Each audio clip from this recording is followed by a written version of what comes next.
উত্তর ২৪ পরগনা জেলায় বামেদের লাল ঝড়। ২৬-এর আগেই বড় ব্যবধান, জয়ের শুধু সময়ের অপেক্ষা।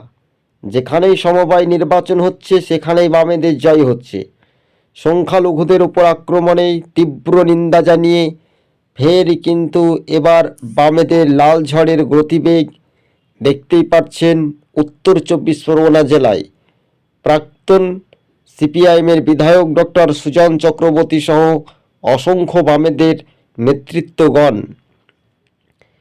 কেননা ২০২৫-এর নতুন বছরের শুরুতেই আমরা দেখতে পাচ্ছি বামেদের লাল ঝড়ের জনস্রোতে প্রতিবাদ। বাংলাদেশের যে সংখ্যালঘু হিন্দুদের উপর আক্রমণ, এই রাজ্যের আইন শৃঙ্খলা পরিস্থিতি নিয়েও তীব্র শাসক দলকে কটাক্ষ করেছেন বামপন্থীরা। শীত গ্রীষ্ম বর্ষা বামপন্থীরাই মানুষের ভরসা। আপনারা দেখছেন ২৬ টিভি।